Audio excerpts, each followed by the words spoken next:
Arratsaldeon denoi, buenas tardes a todos, bienvenidos a este aula de salud. Hoy vamos a hablar sobre urología, sobre litiasis, sobre incontinencia. Son temas que son muy populares, que tarde o temprano siempre conocemos a alguien que los ha podido sufrir o que los está sufriendo, y el objeto de este aula es aportar un poquito de luz y de información veraz, contrastada por excelentes profesionales con amplia experiencia, como los dos urólogos que hoy nos acompañan. Muchas gracias al doctor Josean Rodríguez y al doctor Gregorio Garmendia.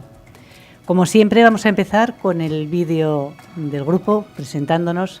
Saben ustedes que Policlínica y el Hospital de Día Quirón Salud forman parte del grupo Quirón Salud, que es el primer grupo sanitario de España y el tercero de Europa. Y con toda la humildad del mundo les vamos a presentar lo que quiere inspirar nuestra marca. Y a continuación conoceremos el testimonio de un protagonista, de un paciente, porque siempre buscamos las experiencias vitales de nuestros pacientes, que nadie mejor que ellos para contarnos cómo han vivido su enfermedad y cómo han experimentado también la solución de la misma. Después del vídeo, los doctores nos harán su exposición y a continuación abriremos un turno de preguntas. Ustedes podrán preguntar, habrá una persona con un micro para acercarles el micro para que puedan preguntar y los doctores les responderán.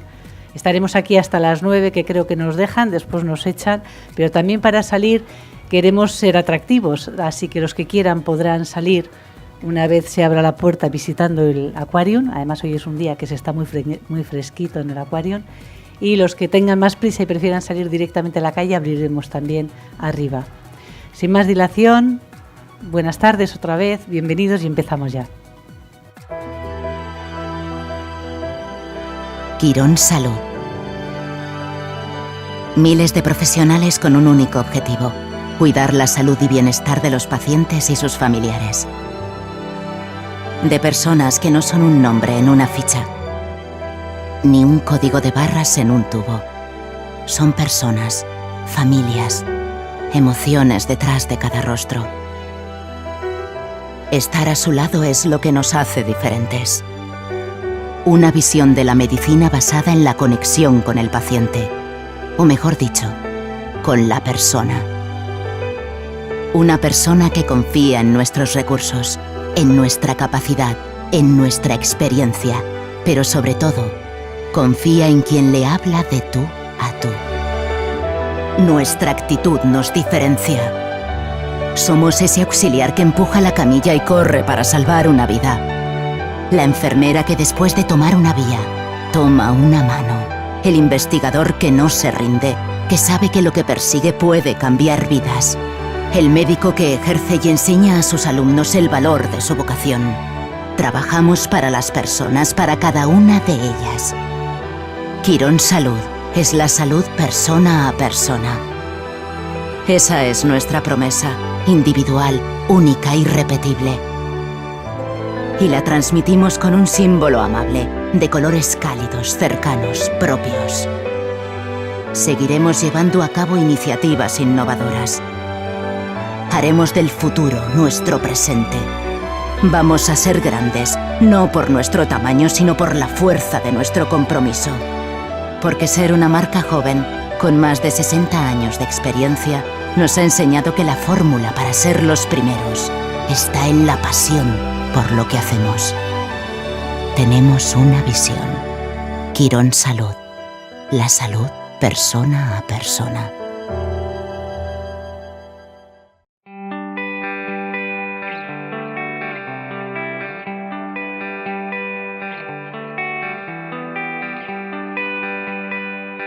Desde hace unos años, ya hace unos 8, tuve un primer cólico nefrítico que es muy doloroso. Además me pasó en Grecia, perdido. Y se pasó hasta estas Navidades, que tuve otro.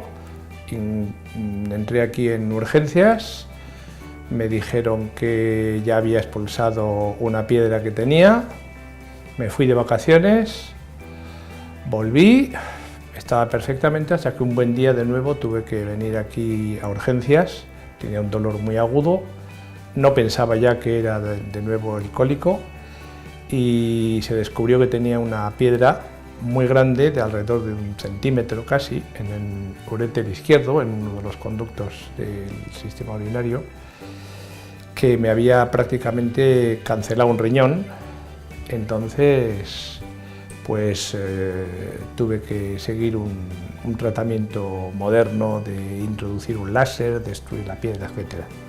El trato es excelente, de un altísimo nivel profesional, pero además tienen una gran facilidad para el trato humano, lo que hace mucho más sencillo todo el tratamiento, que, como te he dicho antes, sin ser excesivamente invasivo, pues es relativamente incómodo. Uno tiene que entrar al quirófano, tienen que entrar por la uretra hacia arriba, bien, es relativamente incómodo, pero solo durante el proceso de la entrada y salida al quirófano, porque en el quirófano lógicamente no se siente nada y después tampoco. Francamente bien, no he tenido desde la última intervención ni un solo dolor, a pesar de que tengo puestos esos catéteres, no he tenido ningún dolor. Y me imagino que a partir de hoy, por lo que me han explicado, en cosa de 3-4 días ya paro de tener pequeñas hematuриas, pequeños procesos de sangrado y bueno, empezaré a ir al gimnasio otra vez.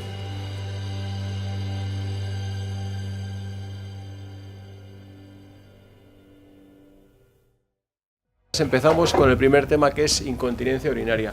Bueno, como los temas son diversos y bastante amplios, mi idea es dar un pequeño esbozo y sobre todo explicarles, digamos, a grosso modo cuáles son los tratamientos hoy en día más, digamos, lo que llamamos un tratamiento de elección en la incontinencia, sobre todo de esfuerzo, tanto en el varón como en la mujer, ¿de acuerdo? Será una charla relativamente corta para que haya tiempo para los vídeos y luego, lógicamente, para las preguntas, ¿de acuerdo? Bueno, la incontinencia urinaria no es lo mismo en la mujer que en el varón, ¿de acuerdo? Los mecanismos, la etiología, las causas, la fisiopatología es diferente porque la anatomía es diferente, ¿de acuerdo? En la mujer está una incontinencia, estamos hablando sobre todo de la incontinencia de esfuerzo, esa que ocurre cuando al toser o al hacer un esfuerzo, al correr, al bailar, al reírse, la orina se escapa. No estamos hablando de otros tipos de incontinencia, incontinencia urinaria de esfuerzo.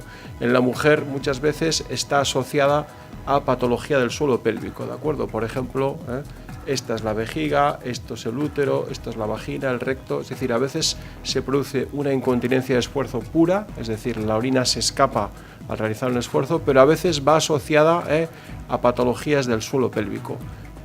La gente dice, pues noto un bulto, se me ha caído la vejiga, me ha dicho el ginecólogo que tengo el útero salido, etcétera, etcétera. Lógicamente, el planteamiento, por tanto, va a ser diferente, ¿de acuerdo? En el varón la anatomía es un poquito diferente, la incontinencia de esfuerzo también, las causas son un poco diferentes, evidentemente no existe útero, no existe vagina, está el recto, pero suele ser una incontinencia básicamente esfinteriana, de este musculito de aquí, relacionado generalmente con patología prostática. Por lo tanto, clínica similar, pero mecanismos diferentes y por tanto tratamientos a veces diferentes, ¿de acuerdo? Comenzamos con la mujer, para no olvidarnos, he puesto aquí el símbolo. ¿Cuáles son las causas o qué motivos, digamos, se asocian a la incontinencia urinaria de esfuerzo femenina? Bueno, pues habría muchos, ¿no? Pero estos podrían ser unos cuantos, ¿no? La edad, lógicamente, a más edad, mayor frecuencia. La obesidad es un factor de riesgo, lógicamente. Todo lo que rodea a la menopausia, cambios hormonales, etcétera, etcétera. Pacientes multíparas, muchas veces aquellas que han tenido más hijos, hijos grandes, partos complejos, partos gemelares, etcétera, etcétera. O, por ejemplo, patología ginecológica asociada, gente que ha sido intervenida, pues de un prolapso de útero, por ejemplo, etcétera, etcétera. ¿De acuerdo? Entonces, estas serían causas que vemos con frecuencia. Decía que existe una incontinencia de esfuerzo pura, es decir, aquella que cuando lo estudias es la única patología que aparece, pero en ocasiones nos vamos a encontrar en las mujeres con cistocele, es decir, además de la incontinencia, la vejiga está caída, a veces es el recto el que está caído y asoma, digamos, por la vagina, la paciente nota que al hacer un esfuerzo o al asearse nota una especie de pequeño bultito, a veces es porque tiene el útero caído o un intestino, o puede ser patología compleja pélvica, es decir, que con la incontinencia se presenten, digamos, una o más de estos, digamos, hallazgos, ¿de acuerdo? Por lo tanto, cabe suponer que el planteamiento es diferente, el tratamiento es diferente y a veces los resultados puede que también lo sean. Bueno, en este pequeño esquema intentamos un poquito explicar la diferencia entre todos ellos, ¿de acuerdo? En el cistoceles lo que va a ocurrir es que la vejiga se cae y asoma por la cara anterior de la vagina. Hay diferentes grados, a veces la vejiga está completamente fuera de la vagina, incluso en reposo, existen, digamos, diferentes grados. A veces lo que asoma es el recto, aquí esto sería el recto, empuja, digamos, la pared posterior vaginal y el paciente... Más cerca. A ti, gracias. A veces lo que asoma es el recto. La paciente se nota un bulto, no sabe muy bien de qué origen es, y en la exploración vemos que lo que prolapsa es la cara posterior. O a veces puede ser incluso un intestino. Faltaría en este esquema una patología muy frecuente que es el prolapso de útero, cuando esta estructura de aquí cae y asoma, digamos, por la vagina. Esto sería, digamos, la exploración en una mujer con un prolapso uterino, en la que vemos que la vagina, el introito vaginal está ocupado por una especie como de bulto o de masa, y esto es el cuello del útero. ¿De acuerdo? Por tanto, prolapso uterino. Este sería un pequeño esquema. He evitado un poquito poner fotografías, pues para que nadie se sienta un poquito, porque son fotografías un poco especiales, ¿no? Y los vídeos un poco lo mismo, he puesto vídeos de animación, yo creo que son más discretos, ¿no? Pues en esta paciente se nota, por ejemplo, un bulto, este de aquí, y lo que ha ocurrido es que la vejiga ha caído, ¿de acuerdo? No es lo más frecuente, lo más frecuente es que nos encontremos con una incontinencia de estrés o de esfuerzo pura, sin ningún tipo de hallazgos de este tipo, ¿de acuerdo? Lógicamente, cuando el paciente consulta, se procede, digamos, a un estudio diagnóstico, exploratorio, ecográfico, urodinámico, digamos, acorde, digamos, a la patología que presenta, y hoy nos vamos a enfocar sobre todo, más que en el diagnóstico, en lo que es el tratamiento. Siempre nos gusta hablar de la prevención. Hay factores que evidentemente no se pueden modificar, factores de riesgo, pero sí que hay otros que pueden venir bien, ¿no? Tenerlos en cuenta, es decir, un buen estado de salud, cuidarse, pasar las revisiones pertinentes ginecológicas, procurar no estar obeso, hacer deporte, el control del estreñimiento, esos famosos ejercicios que hemos oído, ¿no? De Kegel, que lo que haces es contraer el suelo del suelo, digamos, pélvico, contraer, digamos, a la musculatura del ano, que no solamente sirven para esto, pero vamos, pero todos son factores, digamos, que van a prevenir, y en algunos casos, incluso cuando la incontinencia es leve, van a solucionar, digamos, el problema de la incontinencia, ¿de acuerdo? Quizás aquí el objeto de esta charla es aquellas incontinencias en las que ya la severidad obliga a un tratamiento, digamos, ya invasivo, a una intervención quirúrgica, ¿de acuerdo? Por tanto, este tratamiento, una vez que el diagnóstico ha sido correcto y completo, ha de realizarse en función de la sintomatología del paciente y en función de los hallazgos exploratorios asociados. Es decir, repito, no es lo mismo incontinencia estrés pura que cuando va asociada con algún prolapso, digamos, de los órganos de la cavidad pélvica, ¿de acuerdo? Repito también que estamos hablando de la incontinencia de esfuerzo, todo el rato esa, ¿de acuerdo? Bueno, ¿cuál es el tratamiento de elección? Porque tratamientos hay muchos, pero existen tratamientos, digamos, los que tienen los mejores resultados. Bueno, pues es el tratamiento quirúrgico, el tratamiento en la incontinencia de estrés ya moderada o moderada severa. Cuando solamente hay incontinencia de esfuerzo, colocaremos una malla debajo de la uretra, que va a elevar, por decirlo de alguna manera, o comprimir si quieres, aunque no es exactamente eso, y va, digamos, a recuperar, digamos, la función urinaria y la continencia urinaria. Esta sería la malla más sencillita que utilizamos. Vamos a ver luego unos vídeos de animación que creo que son muy gráficos, ¿de acuerdo? Este sería el primer vídeo.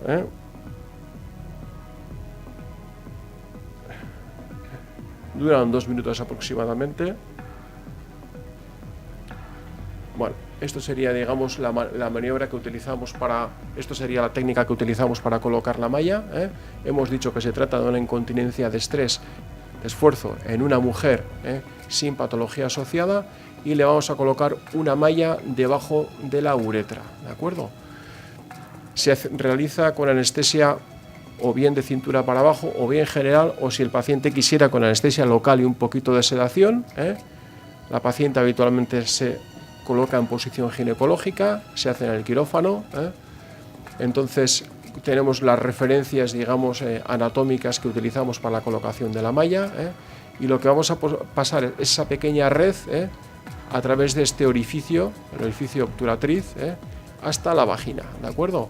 Utilizamos, digamos, las referencias anatómicas óseas, musculares, una técnica, yo diría que relativamente sencilla y desde luego con pocas complicaciones. Aquí estamos pasando, digamos, una especie como de pincho, o como quieran llamarlo, desde el orificio obturatriz para coger la malla y traccionarla hacia arriba.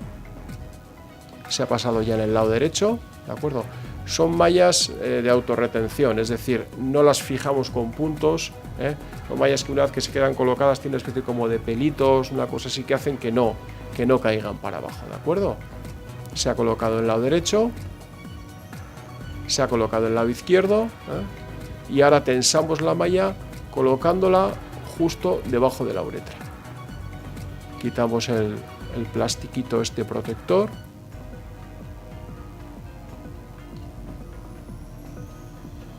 Creo que se entiende bastante bien cómo queda, ¿no? ¿Verdad? La malla queda fija, no hay que dar puntos ni nada. Y esta malla, comprimiendo o elevando, si quieren, mejor dicho, más o menos la uretra, es la que va a producir, digamos, la curación o la desaparición de la incontinencia de orina. Los resultados, la verdad es que son muy buenos. Es de las cirugías más agradecidas que existen. Se habla, digamos, de un porcentaje de curación o de resolución muy importante de cerca del 90%. Esto en medicina, la verdad es que no es frecuente, ¿de acuerdo? Sí es cierto que en todas estas patologías el transcurrir de los años va a producir una cierta disminución del porcentaje de éxito, pero inicialmente y la mayoría de los pacientes de luego van a notar una mejoría de por vida muy importante. Le digo, oscila alrededor del 90%. Puede ocurrir que la paciente tenga, por ejemplo, en este caso, la vejiga caída, entonces ya la malla es un poco diferente, el mecanismo es un poquito más complicado, ¿de acuerdo? Vamos a colocar una malla un poquito más ancha, siguiendo más o menos el mismo esquema. Puede ser una malla anterior, puede ser una malla posterior, según, digamos, si esté caído la vejiga o el recto. Esto sería un poco la visión microscópica, ¿de acuerdo? Y hago lo mismo que antes. Volvemos a enseñarles un pequeño vídeo.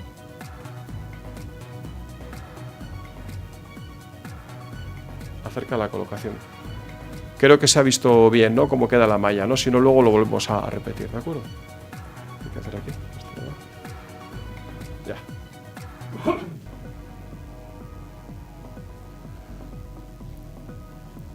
En este caso, lo que les decía, la malla es un poquito más amplia, más grande, porque tiene que elevar, digamos, la vejiga caída. Y el mecanismo de anclaje es un poquito más complejo. Digamos que la malla tiene como 4 patas. Utilizamos, por tanto, una especie como de garfio, que lo que va a hacer es fijarla para evitar, digamos, su movimiento. Existe una especie como de regleta para medirlo. Bueno, es un poquito más complicado. Bueno, lo vamos explicando. Aprovecho para decir que generalmente, bueno, este sería el caso, aquí como vemos se asocia a la incontinencia de esfuerzo esta especie como de bulto que es la vejiga caída, ¿de acuerdo? Les decía que la incontinencia habitualmente el paciente, la tolerancia es buena, el índice de complicaciones es muy bajo, en algunos casos alguna pequeña infección, algún pequeño sangrado, y generalmente se suele hacer el procedimiento incluso de forma en hospital de día, no ambulante, pero sí que sin necesidad de ingreso, sin necesidad de utilizar, digamos, incluso una sonda vesical, basta a veces con un ligero taponamiento y ya está. En este caso les decía que la malla es un poquito más compleja, los mecanismos de fijación también, tiene como 4 patas, pero el objetivo es doble, corregir la incontinencia de orina y elevar, digamos, ese cistocele para evitar, digamos, que la paciente se note esa especie de, como de bulto, digamos, a nivel vaginal, que, como les decía antes, ese bulto se hace más patente cuando se hace un esfuerzo. Bueno, este es un poquito la forma de colocarlo es quizás un poquito más complejo, pero bueno, al final se ve muy bien, ¿eh? Al final es lo mismo, la malla que eleva la vejiga y comprime un poquito la uretra. Lo mismo, posición ginecológica, anestesia de cintura para abajo. Aquí el procedimiento es un poquito más, dura un poquito más de tiempo, y el ingreso a veces en hospital de día puede ser de 24 o 48 horas, ¿de acuerdo? Los resultados también son buenos, y la resolución del cistocele ocurre en la mayoría de los pacientes. Utilizamos unas pistolas, unos garfios, un material, digamos, diseñado ex profeso, digamos, para la colocación, una especie como de arpones que van a fijar en la membrana obturatriz, digamos, esa malla, evitando, digamos, que se vuelva a mover. Entonces tiene 4 patas, lo pasamos, digamos, aquí, más abajo, ya la estamos colocando. Este quizás es un poquito más difícil para entenderlo, quizás en el dibujo final lo vamos a ver claro.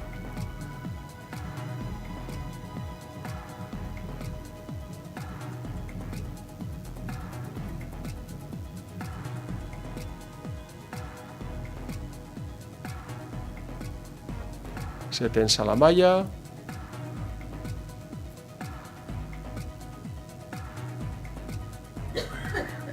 Se cortan, digamos, esas fijaciones, y ya ven cómo queda debajo de la vejiga, que ha sido traccionada, digamos, digamos hacia arriba, corrigiendo el cistocele.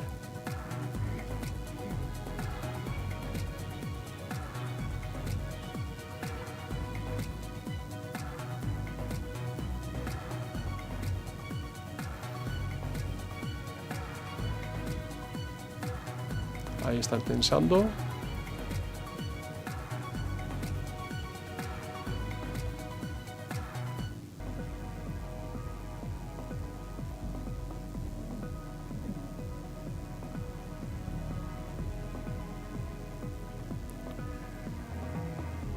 Y este sería el resultado final, Después se cierra la colpotomía, digamos, la herida, digamos, vaginal, y ya vemos que en esta paciente ya no tiene, digamos, ese bulto que ha sonado la vagina. El introito vaginal queda limpio y la vejiga que estaba caída está ahí arriba, sujeta ya por la malla, ¿de acuerdo? Bueno, ¿y qué pasa en el varón? Ya ven que aquí las causas, digamos, de la incontinencia de estrés o de esfuerzo del varón son bastante diferentes. La causa más frecuente que vemos y que planteamos, digamos, tratamiento, digamos, con este tipo de mallas suele ser causa iatrogénica o causa asociada muchas veces a los tratamientos. Generalmente tratamientos quirúrgicos, bien prostatectomía radical, patología oncológica, patologías prostáticas benignas, diferentes patologías del suelo pélvico, y al final lo que van a condicionar es una incontinencia, digamos, eso, lo que decíamos, de esfuerzo, digamos, en el varón, ¿de acuerdo? El mecanismo en el varón es un poquito más complicado, Les decía que muchas veces asociado a la prostatectomía radical, a esa cirugía oncológica de tratamiento del cáncer de próstata, que muchas veces, digamos, produce incontinencia, sobre todo cuando no se pueden preservar este tipo de nervios, etcétera, etcétera, que son los nervios, digamos, que contraen el esfínter urinario, y bueno, pues igual que en la mujer se va a producir una salida de orina al realizar un esfuerzo, toser, reírse, bailar, correr, andar, etcétera, etcétera. Puede ser leve, puede ser moderada, puede ser severa. Aquí no hay cistocele, rectocele, etcétera, etcétera. Suele ser una incontinencia de estrés pura, ¿de acuerdo? Se puede estudiar, digamos, con diferentes pruebas, diferentes técnicas, y una vez que se ha determinado, digamos, tal diagnóstico, lo que procedemos es al tratamiento. El tratamiento, lo mismo, el tratamiento de elección es la corrección quirúrgica utilizando mallas de diferentes tipos, este tipo de malla que se llama malla Advance, esta que es la malla Atoms, que tiene ventaja sobre esta, que tiene una especie como de ajuste, digamos, de la uretra, o los procedimientos, digamos, más novedosos incluso, que son los esfínteres artificiales, es decir, la colocación de un dispositivo dentro del cuerpo, que el paciente se va a activar con un reservorio escrotal y va a producir, digamos, un cierre de la uretra para producir la incontinencia, ¿de acuerdo? Los resultados en incontinencia masculina no son tan buenos como en femenina, las cosas hay que decirlas como son, ¿de acuerdo? Pero hace unos años no había nada, hoy en día tenemos los tratamientos. Esta sería, digamos, una visión, digamos, con detalle de la malla. Este sería otro tipo de malla, les decía que esta tiene un mecanismo de ajuste que permite incrementar la tensión si el paciente hubiera quedado con una incontinencia residual posquirúrgica. Después de colocar la malla se puede activar, digamos, más la presión, ¿de acuerdo? Es, digamos, un procedimiento un poquito más adelantado. Y esto es lo que le decía de los esfínteres. Este paciente tiene una incontinencia severa, se le ha colocado una especie como de manguito alrededor de la uretra, un reservorio paravesical y un activador escrotal con este botoncito aquí. Cuando presionamos este botoncito, el líquido de aquí pasa aquí y se cierra la uretra. Cuando queremos orinar, hacemos al revés, lo desactivamos, el líquido pasa aquí, esto se relaja y el paciente va al baño y orina. Es una cirugía un poquito más compleja, pero bueno, desde luego, ya les digo, que comparado con lo que teníamos antes, pues lógicamente ha supuesto un avance importante. Tiene menos indicaciones en el varón la incontinencia masculina, menos que en la mujer, pero también es algo que se está incrementando. Esto es lo que les decía, ¿no? La activación de este mecanismo a través de un botoncito va a producir el activado, el cierre y la apertura, digamos, del manguito con el vaciado de la vejiga. Les pongo el último vídeo.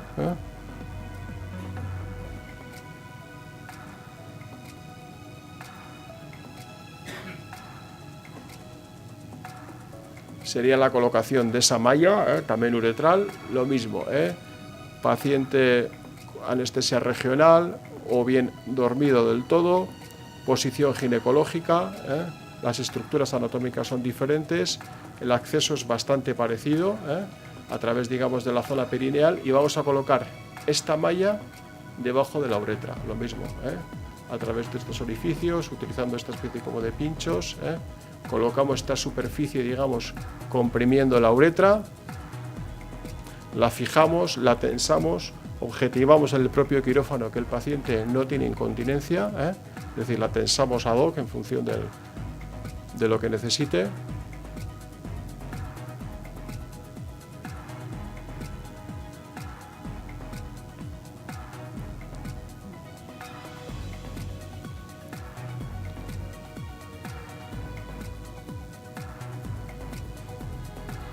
Esto es el puerto escrotal, es lo que decía, ¿no? Esa especie como de pequeño botoncito, que si vemos que ha quedado un poquito, digamos, destensada la malla, de forma ambulante en consultas podemos, digamos, incrementar la presión, comprimiendo la uretra y solucionando la incontinencia. ¿De acuerdo?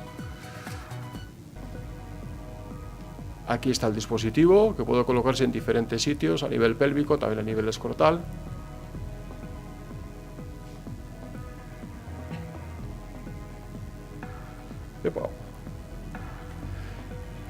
Termino con el vídeo y para no extenderme en exceso, cuatro cosas muy sencillas, mensaje para recordar o para llevar a casa, que solemos decir, ¿de acuerdo?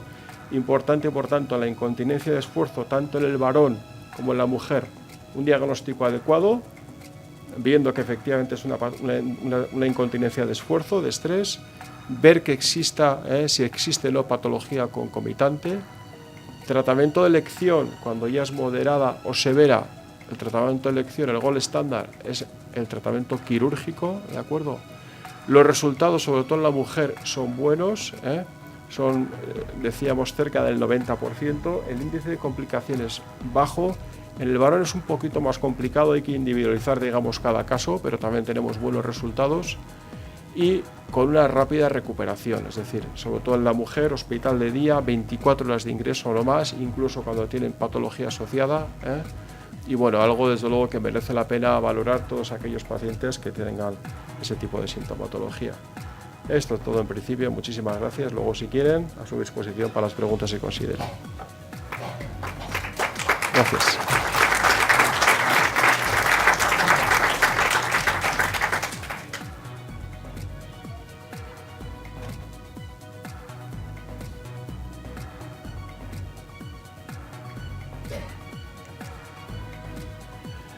Hola, buenas tardes a todos. Soy José Rodríguez, Lo mismo que mi compañero, agradeceros el haber venido con el día tan maravilloso que hace, perder un rato para estar con nosotros. Y a mí me toca hablar de la litiasis urinaria y vamos a comentar en qué consiste la litiasis, por qué se produce, qué mecanismos de producción tiene, cómo podemos evitar el que se forme la litiasis urinaria. Y vamos a terminar hablando de los tratamientos que disponemos hoy en día, haciendo hincapié en las nuevas tecnologías que últimamente están emergiendo gracias a la sofisticación de los materiales, la presencia del láser Olmium, que permite una buena fragmentación de las piedras. Y para empezar la charla, pues vamos a hablar un poquito de epidemiología. Y para hacernos un poquito la idea del problema, vamos a decir que en España la litiasis urinaria tiene una incidencia, es decir, casos nuevos por año, de 0,73%. Esto quiere decir que al año aparecen 325.079 casos en España de casos nuevos de litiasis. En cuanto a la prevalencia, es decir, casos presentes en la población en general, es del 5%. Esto quiere decir que en España actualmente 2.233.000 personas van a tener litiasis urinaria. Además es una patología que tiene una alta tasa de recurrencia y quiere decir que tras un primer episodio de cólico nefrítico o de presencia de litiasis, hasta el 30-50% de las personas van a tener un nuevo episodio a los 5 o 10 años. Afecta a un porcentaje elevado de la población y así una de cada 11 personas va a tener un episodio de litiasis a lo largo de su vida, lo que hace que la patología litiásica represente la tercera patología urológica más frecuente tras las infecciones y la patología prostática. ¿Por qué se producen la litiasis urinaria? ¿Por qué se producen las piedras de riñón? Pues tenemos una larga lista, como podemos ver aquí. Hay factores predisponentes, entre ellos factores genéticos, el sexo, la edad, etnia, raza, geografía, clima, factores ocupacionales, factores dietéticos, fármacos, medicamentos y enfermedades generales que nos van a predisponer a la formación de litiasis urinaria. Vamos a hacer una pequeña descripción de cada uno de ellos para hacernos una idea. Y así, entre los factores genéticos, sabemos que un 25% de la litiasis urinaria tiene una historia familiar.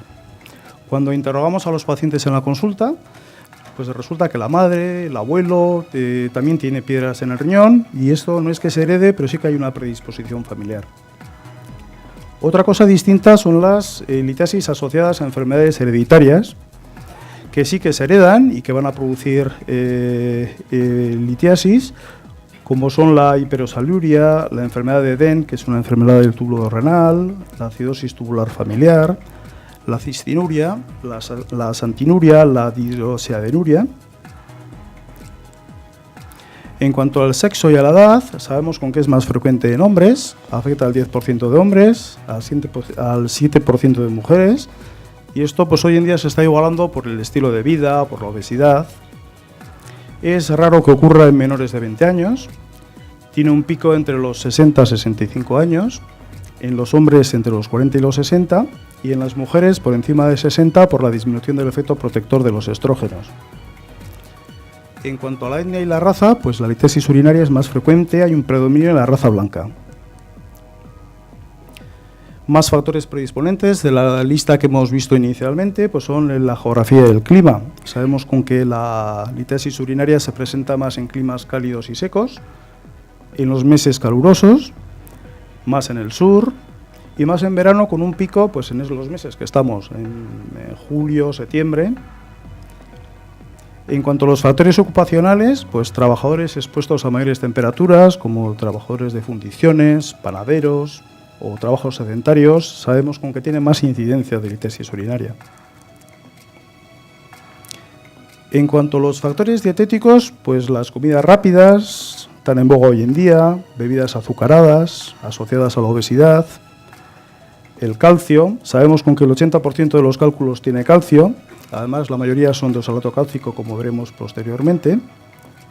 el exceso de proteínas animales, que producen una mayor eliminación de calcio en la orina y una disminución del citrato, las dietas hiperproteicas, dietas adelgazantes, dietas que utilizan mucho los culturistas, pueden predisponer a esta patología, y el exceso de vitamina C o de oxalato, la vitamina C se metaboliza en oxalato, que puede favorecer la aparición de la litiasis. Más factores predisponentes que nos pueden producir litiasis urinaria pues son los fármacos. Diuréticos de asa se van a asociar a litiasis cálcica, antiácidos, corticoides, teofilinas, aspirina, la vitamina D, los quimioterápicos que producen una lisis celular y produciendo un aumento de la litiasis de ácido úrico por la eliminación mayor de ácido úrico en orina. Y luego, pues curiosamente, también hay medicamentos que van a precipitar en la orina, como son la nitrofurantoína y sobre todo el indinavir, que es un antirretroviral que se utiliza en el virus de la inmunodeficiencia humana y que van a formar piedras de indinavir, curiosamente en la vía urinaria. Y para terminar con los factores predisponentes, pues tenemos enfermedades generales que se asocian a esta patología. Los diabéticos, la resistencia a la insulina produce una mayor absorción de calcio intestinal y por tanto una mayor eliminación del calcio por la orina. Los hipertensos, cualquier hipercalcemia de cualquier causa va a producir una eliminación mayor de calcio por orina y de litiasis, como estas enfermedades, el hiperparatiroidismo primario, inmovilizaciones prolongadas, neoplasias, la sarcoidosis, enfermedad de Payet, el hipertiroidismo, el aumento del ácido úrico en sangre, que puede producir gota, va a producir un aumento de la eliminación del ácido úrico por orina y una mayor aparición de litiasis de ácido úrico en orina y también de litiasis de oxalato cálcico. Todas aquellas enfermedades malasortivas intestinales también se van a asociar a litiasis urinaria, como son la resección ileal, el bypass de ayuno ileal, diarreas crónicas, el abuso de laxantes. Y las infecciones urinarias recurrentes sabemos con que los gérmenes productores de ureasa, como los que tenemos ahí, el Proteus, la Klebsiella, Pseudomonas enterococcus, nos van a producir una mayor incidencia de formación de piedras a nivel de la vía urinaria. Gracias a Dios, no solamente va a ser todo malo, sino que también tenemos factores que nos van a proteger. Y sabemos con que el citrato presente en frutas y jugos nos va a proteger de formar litiasis. El potasio en gran cantidad de frutas también nos va a proteger.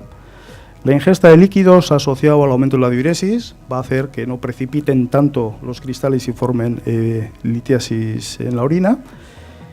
Y el calcio pues es curioso, el exceso es malo porque los suplementos excesivos de calcio van a producir un mayor riesgo de litiasis, pero su defecto también es malo porque una dieta pobre en calcio nos rompe el equilibrio del calcio con el oxalato y se forman más piedras de oxalato y por tanto hay mayor incidencia de litiasis urinaria. Entonces ahora vamos a ver un pequeño vídeo. Bueno, pues este es un vídeo muy bonito que nos va a reflejar cómo se producen las piedras.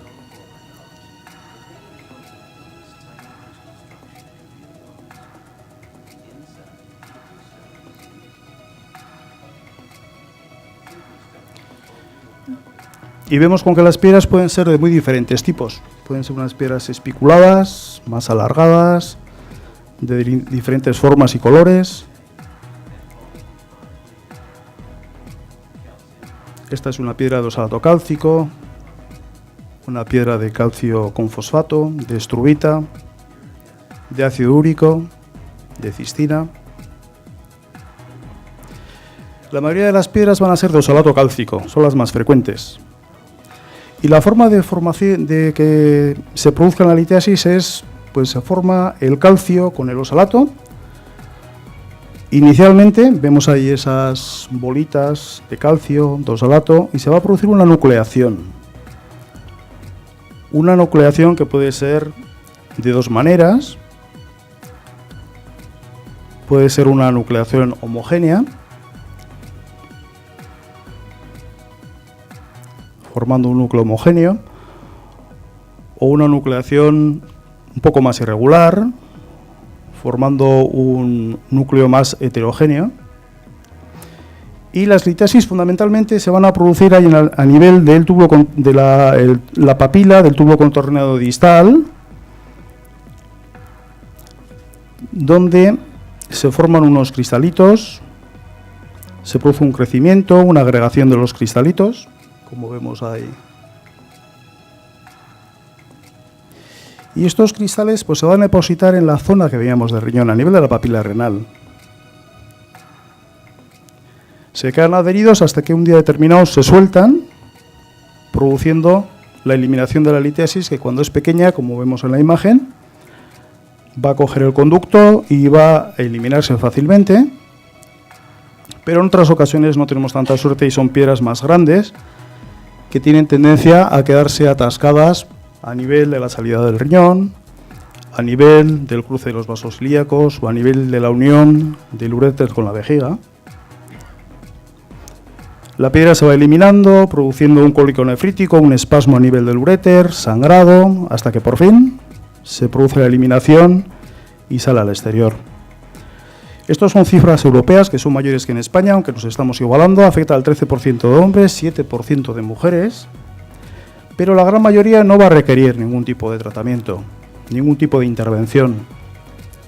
Pero un porcentaje pequeño sí va a haber que recurrir a litotricias o a actuaciones endoscópicas. Y un poco, pues como decíamos antes, la gran tasa de recurrencia que tiene una vez que se ha producido una litiasis, con el paso de los tiempos, aunque se haya eliminado, pues tiene tendencia a que vuelvan a aparecer nuevas piedras.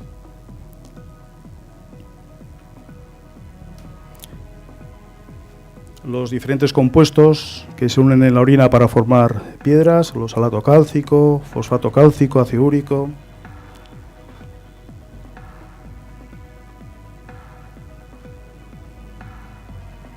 Y luego una cosa muy importante, los inhibidores. Hay gente que el problema es que no hay inhibidores que nos protegen, que hace que estos cristalitos no se junten y no se forme la litiasis propiamente dicha. Y los principales inhibidores que tenemos son los que vemos ahí, el pirofosfato, el citrato, el magnesio. Y bien sea porque eliminamos muchas sustancias por orina, mucho calcio, mucho ácido úrico, o porque tenemos pocos inhibidores, pero hay personas que tienen tendencia a tener orinas supersaturadas, como vemos ahí, ¿eh? Entonces, al estar muy saturada la orina, es muy fácil que haya una precipitación de los cristales y una formación de piedras. El aumento de la absorción de calcio por el intestino produce una mayor eliminación de calcio en orina. La disminución del citrato, como habíamos visto, la disminución del pH se asocian a litiasis. Y los factores de riesgo pues incluyen alteraciones nutricionales, anormalidades anatómicas, disturbios metabólicos. Y muy importante, pues la deshidratación, muy relacionada con la sobresaturación que habíamos hablado antes y la formación, el riesgo litiásico. Las altas temperaturas. El abuso del sodio,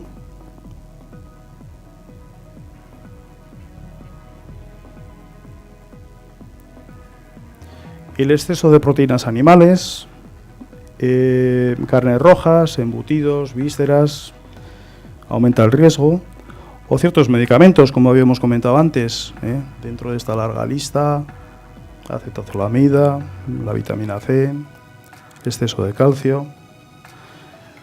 Bueno, y aquí vamos a cortar la película, si puedo, porque vamos a hablar... Ahí, ya estamos. Gracias. Porque el resto de la película lo vamos a comentar en las siguientes diapositivas. Habíamos visto qué tipos de litiasis, de ácido úrico, de fosfato, de oxalato cálcico, de cistina, de fosfato amónico magnésico y como vemos, pues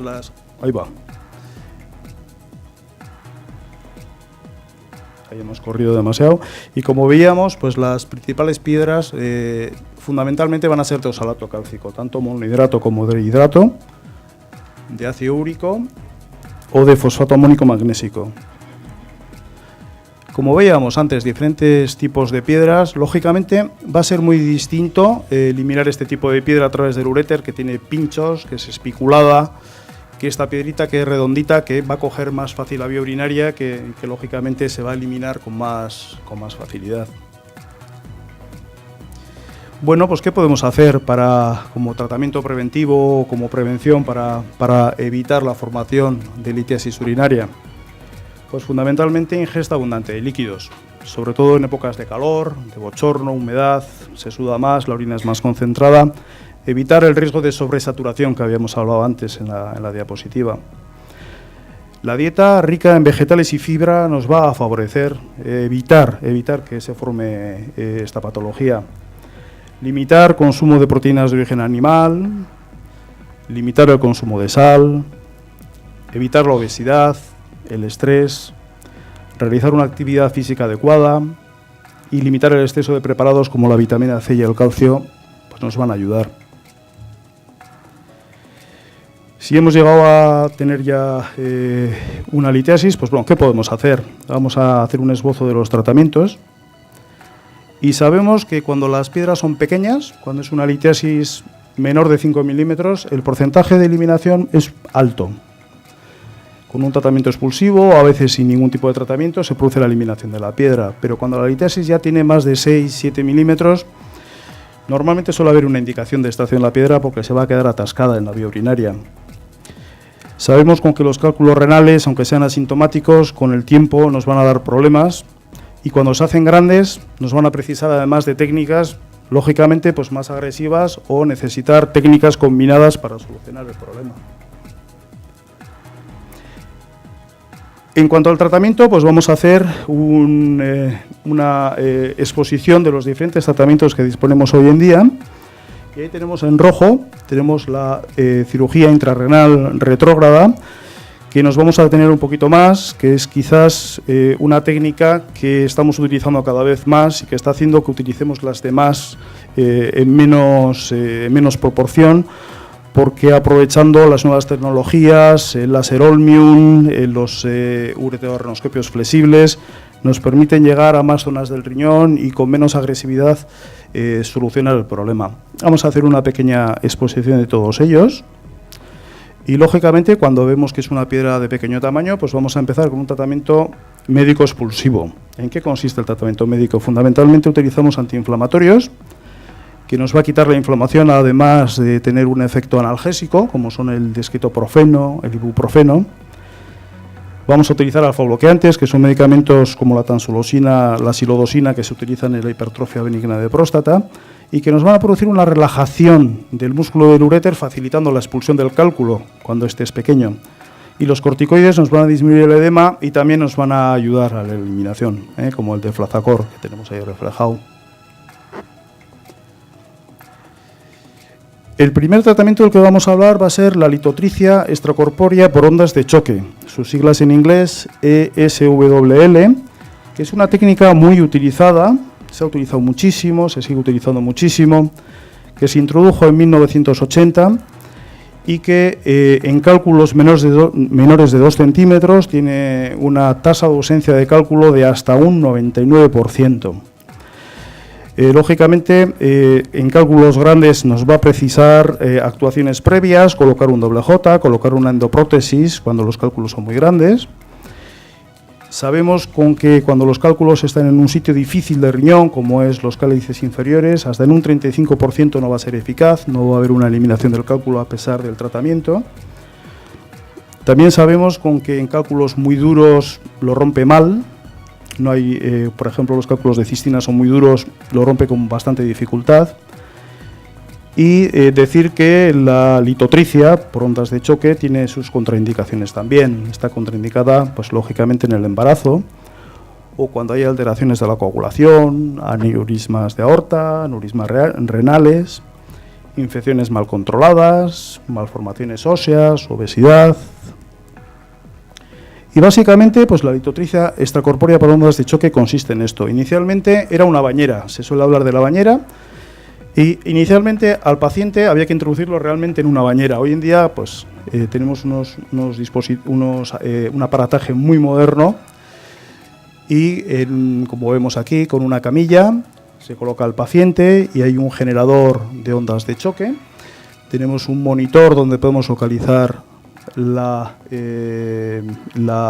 cálculo a tratar, y el aparato genera unas ondas de choque, como vemos aquí, y estas ondas van a actuar sobre la litiasis que está alojada en el riñón, produciéndose la fragmentación del cálculo con posterior eliminación de los fragmentitos. El siguiente tratamiento que vamos a hablar va a ser la ureterorrenoscopia rígida. Sus abreviaturas URS rígida, y es una técnica que se utiliza hoy en día muchísimo también para cálculos alojados en el uréter, como vamos a ver, que es una técnica que es poco invasiva, que tiene una alta tasa de eliminación litiásica, sobre todo en litiasis distales, y que básicamente consiste en esto que vemos en la diapositiva. Este es el ureterorrenoscopio rígido. Son aparatos que cada vez son más finitos, que disponen de una óptica donde se va a colocar una cámara, unas llaves donde se va a introducir el líquido para que se introduzca a través del aparato y nos deje ver a través de la vía urinaria, una fuente de luz y un canal de trabajo donde nos va a permitir, pues, introducir todos estos materiales. Nos va a permitir introducir pinzas para agarrar los cálculos, fibras para romper la piedra, fibras de láser, y este tipo de técnica, al ser un aparato rígido, fundamentalmente lo vamos a usar en estos casos: litiasis que están ya muy distales, litiasis del uréter lumbar o el uréter proximal, pero ya piedras muy altas. Al llegar aquí con este aparataje, pues la litiasis generalmente suele migrar al riñón y la rigidez del instrumento no permite el acceso a la piedra. Y vamos a hablar, pues, nos vamos a detener un poquito más en el tratamiento que habíamos comentado inicialmente, que es la cirugía intrarrenal retrógrada o RIRS, que cada vez la estamos utilizando más, gracias al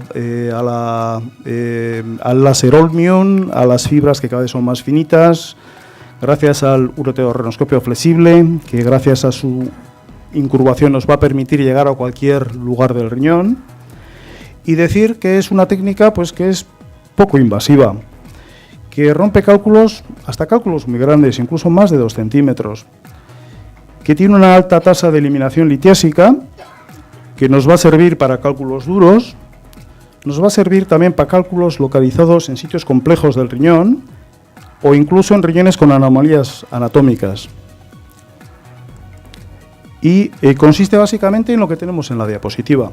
Este sería un ureterorrenoscopio flexible, y fijaros, tiene una fuente de luz, y fijaros que el aparato es un aparato muy finito, y sobre todo la punta se dobla, tiene una deflexión muy importante que nos permite movernos para un lado y otro del riñón y llegar a acceder incluso a cálices, a estructuras renales que tienen muy poca accesibilidad. Vemos la punta como qué capacidad tiene de deflexión, y además por la punta podemos meter aparataje para realizar biopsias, cestillas para extraer cálculos, la fibra de láser para romperlos. Aquí vemos cómo se coloca al paciente, se coloca en una postura ginecológica, con un monitor enfrente para poder observar en todo momento la intervención.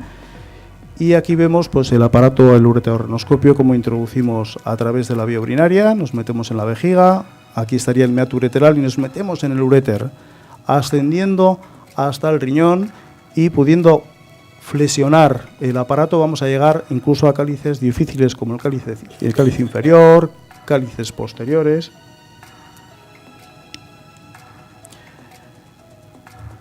Ese aparato, el ureterorrenoscopio flexible, asociado con este tipo de fibras, con el láser Olmium. El láser Olmium es el aparato, este es el que disponemos en Policlínica. Es un aparato que genera un aparato de láser que lo podemos manejar la potencia, la frecuencia, con este monitor que tenemos aquí. en el cual vamos a enganchar estas fibras que vemos en esta zona. Aquí vemos cómo sale la fibra y tenemos fibras de distintos calibres. Normalmente para utilizarla con el ureteroscopio flexible utilizamos la más finita porque si no, no doblaría todo lo que quisiéramos el ureteroscopio flexible. Vemos aquí como luego ahora vamos a ver una película realizada por nosotros en un paciente, donde se va a ver esta imagen y qué es lo que hacemos, y la fibra de láser pues nos va a permitir pues o romper la piedra, pulverizarla.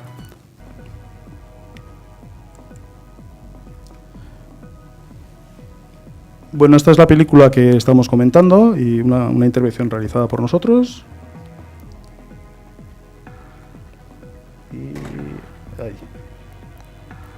Vale, pues bueno, estamos en la vejiga con un aparato flexible. Entonces introducimos una guía por el meato ureteral, una guía que nos va a llegar hasta el riñón y que la vamos a comprobar con un aparato de escopia cómo llega hasta el riñón para que no haya falsas vías o que no vaya al sitio que no deseemos.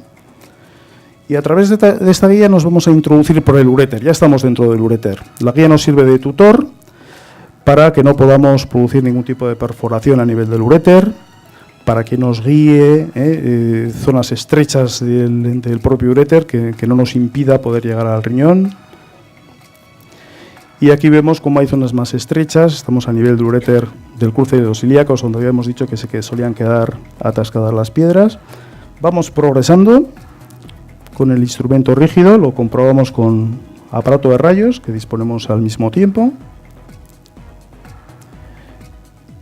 Y vamos ascendiendo hasta llegar al riñón. Con esto hemos logrado, lo comprobamos por escopia, hemos dilatado la vía. Una vez llegado al riñón, retiramos el aparataje y metemos una especie de tutor. Es una vaina que es hueca por dentro y que nos va a permitir no dañar el uréter, no dañar la uretra y entrar y salir con el ureteroscopio flexible sin producir daño. Ya estamos introduciendo el ureteroscopio flexible. Dejamos la guía como tutor y estamos pasando la vaina hacia el interior. Esta vaina está alojada en el uréter. Y vamos ascendiendo hacia arriba, como habíamos visto en la imagen previa, cómo ascendíamos hasta el riñón. Estamos todavía en el interior de la vaina. Y aquí ya hemos llegado ya al riñón. El ureteroscopio flexible pues tiene unos accesos donde podemos introducir líquido para limpiar pequeños coagulitos que se pueden formar, como vemos ahí. Y nos movemos dentro del riñón, estudiando todos los cálices, viendo la situación de los mismos y en búsqueda de la litiasis a tratar. Aquí vemos cómo se flexiona. El aparato rígido solamente nos permitiría llegar a esta zona. Aquí nos permite llegar al cáliz inferior, al cáliz medio, como estamos viendo en los movimientos de la película.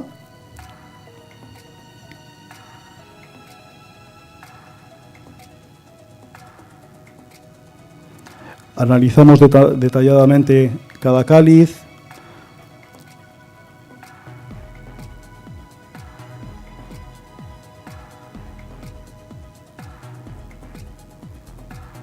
Ahí accedemos al cáliz más inferior. Fijaros cómo puede torcerse para llegar al mismo. Ya tenemos una imagen interna. Ya estamos visualizando la litiasis que estaba localizada en esa zona del riñón, en la parte inferior del riñón. Limpiamos con líquido, nos situamos bien para colocar posteriormente la fibra, como vamos a ver.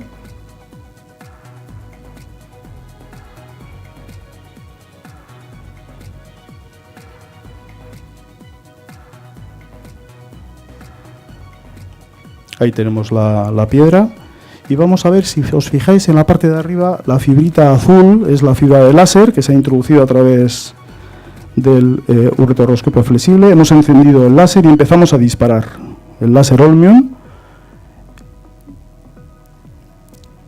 y vemos cómo se empieza a fragmentar la piedra.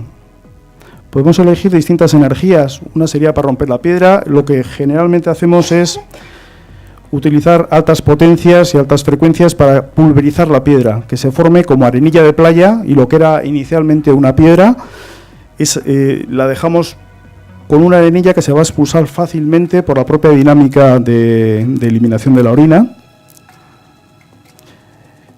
Es una técnica lenta, necesitamos tiempo para ir desgastando la piedra. Cuanto más grande es la piedra, más tiempo vamos a precisar. Vemos ahí una imagen muy bonita donde se va fragmentando la piedra.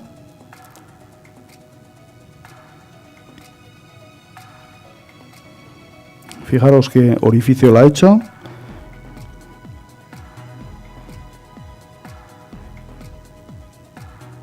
Como decíamos, el aparato dispone de un acceso, podemos meter de líquido para que limpie y nos permita poder seguir trabajando, porque puede haber algún pequeño sangrado que nos dificulte la visión. La propia piedra, al romperse, hace como un polvillo que te dificulta el seguir trabajando, entonces tenemos que andar constantemente limpiando y disparando la fibra de láser. Vemos cómo se va rompiendo la piedra.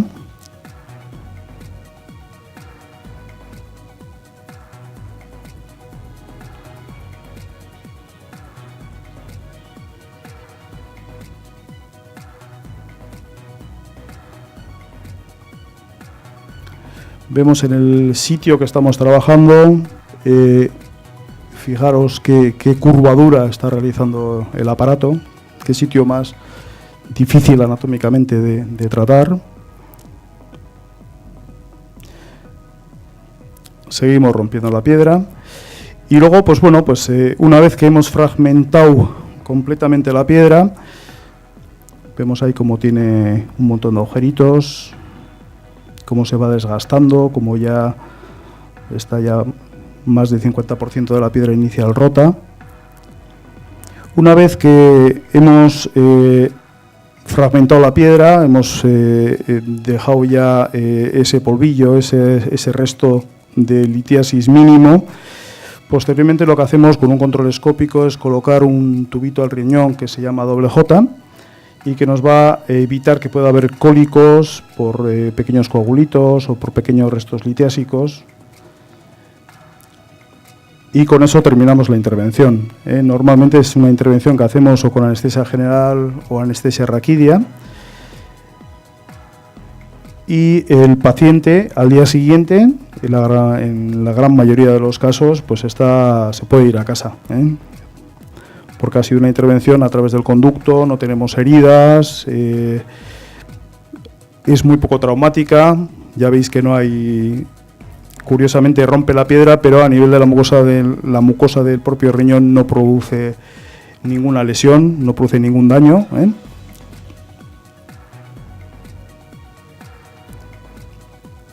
Y bueno, aquí vamos a cortar un poquito la película para ya... Bien, ahí estamos, ¿no? Bueno, dentro de los tratamientos que disponemos para el tratamiento de los cálculos urinarios, pues vamos a seguir un poquito con la lista que teníamos y vamos a hablar de la nefrolitotomía percutánea. Es otro tipo de técnica que utilizamos para la litiasis urinaria y esta es una técnica que es más invasiva, se utiliza en cálculos grandes, en cálculos más duros como los de cistina, oxalato cálcico monohidrato, burusita.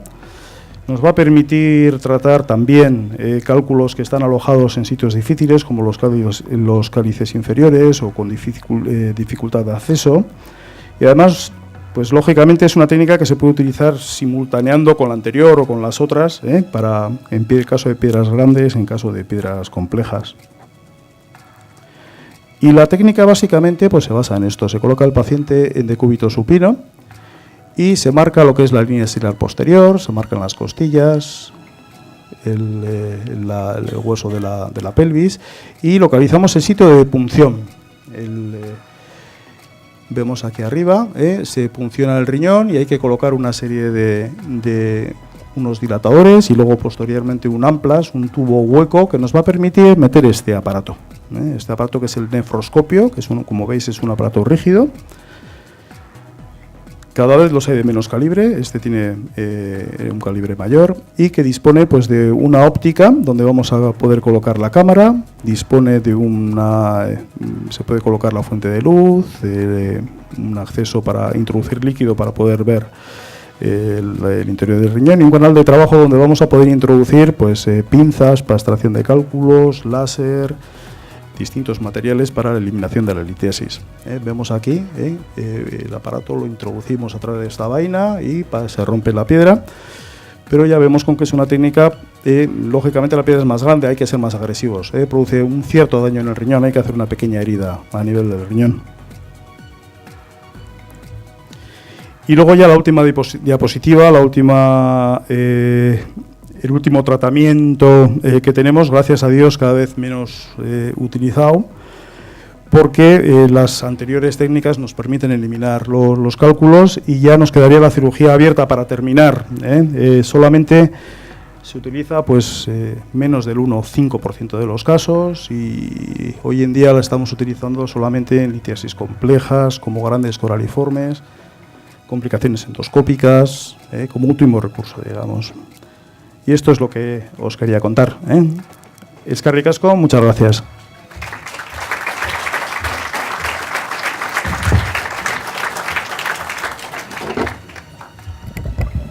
Bueno, no sé si habrán podido entender el lenguaje técnico que a veces los médicos no pueden evitar hablarnos de anestesias, como has dicho, raquídeas. Y de litiasis. A estas alturas yo creo que ya se habrán dado cuenta que son las piedras del riñón de toda la vida, pero al principio cuesta un poco cogerles. Con todo, millones de gracias a los dos por el esfuerzo que habéis hecho, por venir con esta tarde hoy aquí a compartir tanto conocimiento, y son los dos todos de ustedes, así que seguro que han quedado por ahí dudas. No tienen más que levantar la mano, nos acercamos con un micro, y tenemos ahí a nuestra azafata ya preparada con el micro para que al primer valiente o a la primera valiente. Tenemos una señora aquí en la segunda fila y otra luego en la tercera. Pónganse de pies para preguntar, para que les podamos ver. Pónganse de pies para que la azafata le vea. Sí. Y así le vemos todos, y diga a quién quiere hacer la pregunta, o si no vosotros mismos os lo repartís. Sí, es para el doctor Garmendia. Yo esta mañana he leído en el Diario Vasco, un poco el planteamiento de lo que ibas a explicar hoy, ¿no? Y hablabais de dos tipos de incontinencia: la incontinencia de esfuerzo y una segunda, que ni me acuerdo cómo se llama, pero que estaría interesada en que me explicaras un poco sobre ella. Por supuesto. Gracias. Bueno, decíamos que los temas son muy amplios. Hemos dado cierta preponderancia al tema de la litiasis, que era un poquito más complejo, y hemos hablado de la incontinencia únicamente de estrés o de esfuerzo. Decíamos, aquella que se produce cuando incrementamos la presión abdominal, al reírnos, al llorar, al correr, etc. Existe otro gran grupo de incontinencia, que es lo que llamamos la urgencia miccional. Tiene varios nombres: la vejiga inestable, la vejiga hiperrefléxica, también muy frecuente. La gran diferencia respecto a la otra es que esta no se asocia al esfuerzo físico. Es decir, un paciente está tranquilamente viendo la televisión, siente una necesidad imperiosa, unas ganas irrefrenables de ir al servicio, y tiene que ir corriendo. Puede ocurrir incluso que no alcance ir al servicio y se moje, ¿verdad? Y entonces decimos que es una incontinencia, es una urgencia con incontinencia. Es un grupo también frecuente, habitualmente de causa desconocida, o decimos etiología idiopática, y la gran diferencia es que no se asocia al esfuerzo y que el tratamiento no es quirúrgico, es de tratamiento farmacológico, es decir, con pastillas. Es cierto que hoy en día ha evolucionado mucho este tipo de tratamiento y ya se están utilizando pues a veces fármacos como el Botox aplicado, digamos, dentro de la vejiga, neuroestimuladores, otras técnicas, pero la gran mayoría de los pacientes se van a manejar con tratamiento farmacológico. Unas pastillas, unos parches que lo que hacen es inhibir esa contracción espontánea, digamos, de la vejiga que produce la incontinencia, y que no está necesariamente asociado al volumen, digamos, vesical. Es decir, cualquiera de nosotros, si aguanta mucho las ganas de orinar, pues de repente le entran muchas ganas en un momento determinado. Bien. En esta patología puede ocurrir que la vejiga esté muy poco llena. Es decir, el paciente ha orinado recientemente, tiene 100-150 centímetros y le entra un deseo irrefrenable que no puede. Existen factores predisponentes, existen además del tratamiento farmacológico medidas, digamos a veces alimentarias, etcétera, que solemos aconsejar, ¿no? A veces el estímulo puede venir de determinados alimentos, de los picantes, de bebidas, digamos, gasosas, el frío, la humedad, el invierno, la baja temperatura. Existen factores que a veces lo predisponen, pero muchas veces es, ya le digo, idiopático, difícil de controlar, digamos, con este tipo de medidas y precisa tratamiento farmacológico. Entonces, la gran diferencia es que no se asocia al esfuerzo y que el tratamiento, a grosso modo, sería farmacológico con pastillas. Teníamos otra señora, si se pone de pies, ella le ve y le puede acercar el micro.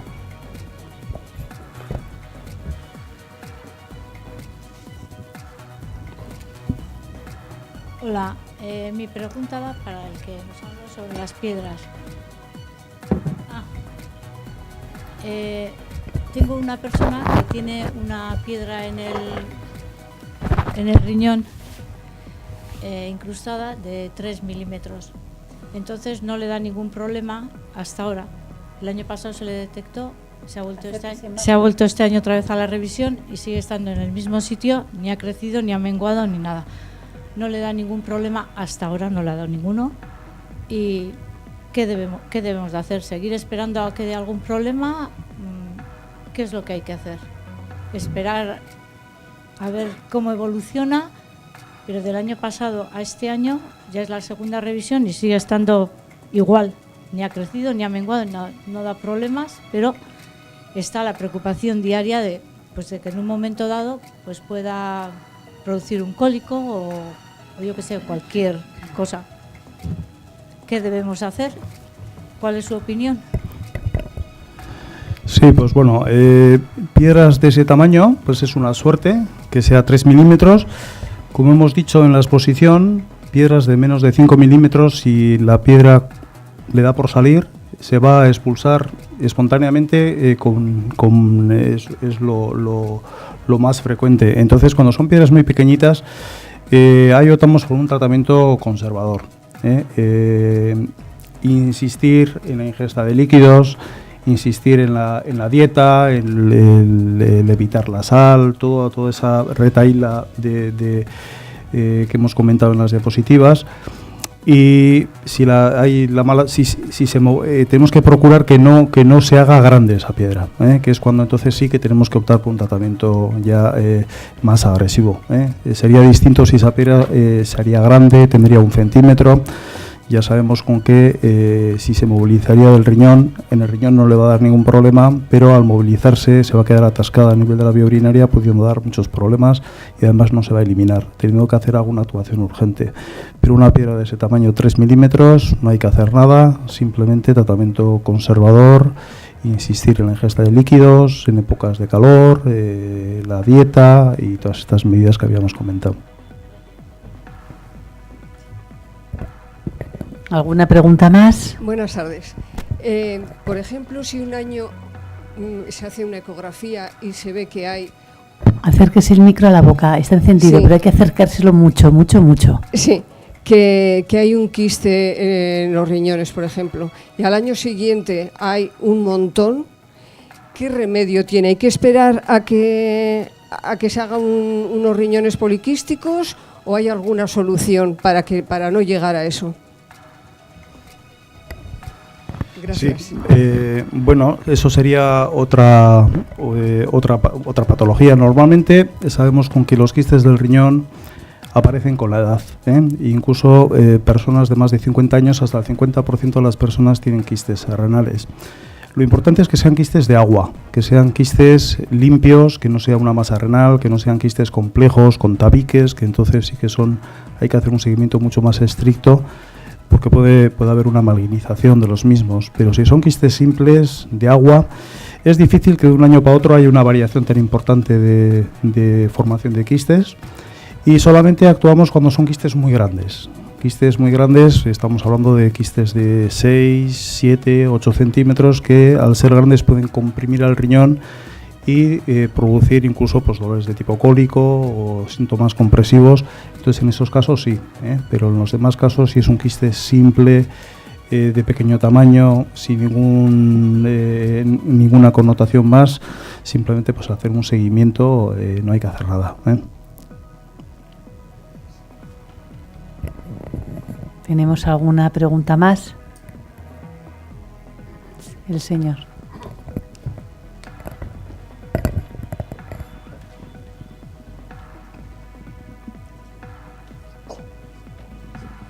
Bueno, sí, es un tema un poquito tangencial a lo que hemos hablado esta noche, pero bueno, yo conozco una persona que tuvo problemas de riñón y utilizaban un contraste para ver cómo funcionaba el riñón. Le provocaba alergia, tuvo que dejarlo. Quiero saber si ha evolucionado eso con el tiempo, estoy hablando hace 20 y tantos años, y si ahora los contrastes o la forma de ver cómo funciona un riñón es más sencilla. Sí, ha evolucionado pues como todo, ¿no? Tradicionalmente el contraste se utiliza mucho en radiología, nos permite visualizar mejor las estructuras anatómicas, nos permite ver cuál es el funcionamiento de los órganos, por ejemplo el riñón, pues vas a ver cómo se elimina y va a darte una idea, digamos, de cuál es el funcionalismo residual, etcétera. Hoy en día el contraste tradicionalmente tiene dos contraindicaciones. Una son aquellos pacientes que son alérgicos, que suelen ser a veces alérgicos en general a todas las estructuras que tienen, a todas las sustancias que tienen yodo, porque son contrastes yodados.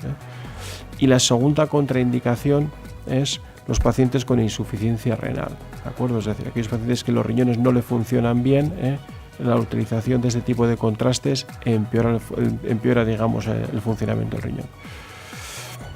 A veces no los utilizamos y no pasa. Pero es que lo que queremos es mirar si le funciona bien. Sí, eso le iba a comentar. Entonces, a veces hay patologías en las que no es preciso utilizarlo. Por ejemplo, en el tema de las piedras, muchas veces pues no hace falta, ¿verdad? Cuando es inevitable, si existe una insuficiencia renal, lo que hacemos es utilizar un tratamiento previo, que lo que hace es minimizar el impacto, digamos, que tiene de afectación del contraste sobre el funcionalismo renal. Es decir, con una sobrehidratación, con una serie de fármacos puestos inmediatamente antes a la introducción del contraste, ese riñón no va a sufrir. Si el paciente tiene reacciones alérgicas al yodo, pues lo que se suele utilizar es otro tipo de contrastes.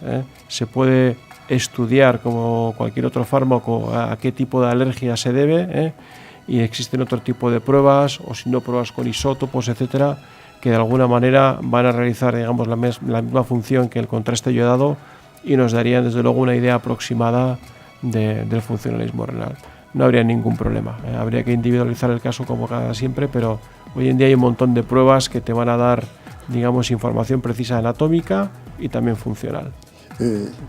Otra pregunta, en el caso de incontinencia urinaria, pues una persona que se levante 3-4 veces por la noche, ¿es conveniente que se medique Sí. o no? Bueno, esto no sería exactamente una incontinencia de orina, ¿no? A eso le llamaríamos nicturia, ¿no? Incontinencia es cuando al paciente se le escapa la orina, ¿verdad? Cuando orina muchas veces, bien de noche o de día, es otro tipo de historia, otro tipo de patología. Si es un varón de una determinada edad, probablemente está en relación con patología prostática. Si es una mujer, pues puede ser porque tenga a lo mejor la vejiga un poquito caída, etcétera. No sería una incontinencia propiamente dicha, ¿de acuerdo? Habría que estudiarlo a qué es debido y poner tratamiento, digamos, acorde, digamos, al diagnóstico realizado. Nada, usted. ¿Más preguntas? ¿Se puede poner de pie, por favor? Sí. Y se acerca bien el micro. Gracias. A José Antonio. El micro más cerca, por favor. Sí, y bueno, nada, tenemos un caso que llevamos algo así como unos 18 años con una nefrocalcinosis. 18 años con una nefrocalcinosis y hasta ahora pues la solución suele ser que cuando te llega el dolor intenso es tomar buscapina o tomar doluvoltaren, esperar a ver si se calma y en caso de que haya un punto de fiebre o así, pues subir a urgencias y dejarlo allí, ¿no? y estamos con la historia esa de que, joder, pues con todos estos avances y no sé, pues a ver si puede haber algo para, no le suelen llamar riñones en esponja, o entonces, claro, cuando le hacen la ecografía se ven un montón de partículas y, claro, siempre, ¿no? Pues eso, que no nos dan con la tecla de qué se puede hacer, ¿no? O bien por vía invasiva, o bien algo de tratamiento convencional, o eso sería un poquito. Es que recaso. Bueno, muy bien. La nefrocalcinosis pues es una enfermedad hereditaria y que consiste en que hay una dilatación de los túbulos renales y por tanto la orina va más despacio, se estanca y tiene tendencia a formar muchas piedritas en las papilas renales. Es una enfermedad crónica que va a formar piedritas grandes, pequeñas. Lógicamente, cuando esas piedritas se desprenden, se produce el cólico nefrítico. Entonces, si son pequeñas las piedras, pues hay que incidir pues, en las medidas que decíamos, ingesta de líquidos, el cuidarse con exceso de proteínas animales, este tipo de cosas. Pero luego hay otras situaciones que en el riñón hay un montón de calcificaciones pequeñitas a nivel de las papilas, que ya tienen determinado tamaño, y que sí que pueden ser subsidiarios de con el ureteroscopio flexible que hemos visto, apoyados con el láser, hacer una revisión de todos los cálices y muchas veces nos encontramos con que la papila renal tiene un montón de calcificaciones ya de un tamaño considerable, pequeñitos, 6-7 milímetros, pero múltiples, y se puede hacer un barrido de todos los cálices y una rotura de esas piedras, esas inicio de piedras que si las dejamos se van a hacer grandes además, para eliminarlas y para minimizar los episodios de cólico nefrítico y de problemas.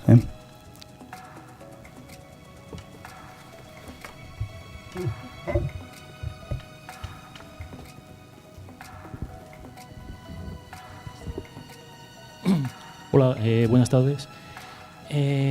Quisiera saber, para una piedra en torno a 1 centímetro cúbico más o menos de volumen, ¿por qué técnica se decantaría usted para atacar este problema? O si hay más de un tratamiento posible, pues en qué caso se decantaría por uno u otro. Gracias. Sí, una piedra situada, en el riñón. En el riñón, sí, en el riñón, más o menos, aparentemente sobre la zona central, más o menos. Un poco como hemos comentado en la exposición, ya una piedra de 1 centímetro es una piedra considerable. Sabemos con que estas piedras con el tiempo se van a hacer más grandes y además las complicaciones que puede dar pueden ser importantes. Si se mueve la piedra, es una piedra que no se va a eliminar. El uréter tiene un diámetro mucho menor y se va a quedar atascada a nivel de la vía urinaria, produciendo un atasco de la función del riñón, incluso pues una sobreinfección de la orina que se queda atascada y pudiendo producir problemas importantes. Entonces, una piedra ya de ese tamaño a nivel del riñón, yo creo que hay que hacer una actitud activa, y hoy en día con las técnicas como la película que hemos visto, será una piedra de 1,5 centímetros, casi 2 centímetros, con una técnica muy poco invasiva, sin tener que realizar ningún tipo de herida y accediendo al riñón por el uréter, con muy poco ingreso, como hemos hablado, se puede solucionar de una forma muy buena. Sería una indicación para tratamiento.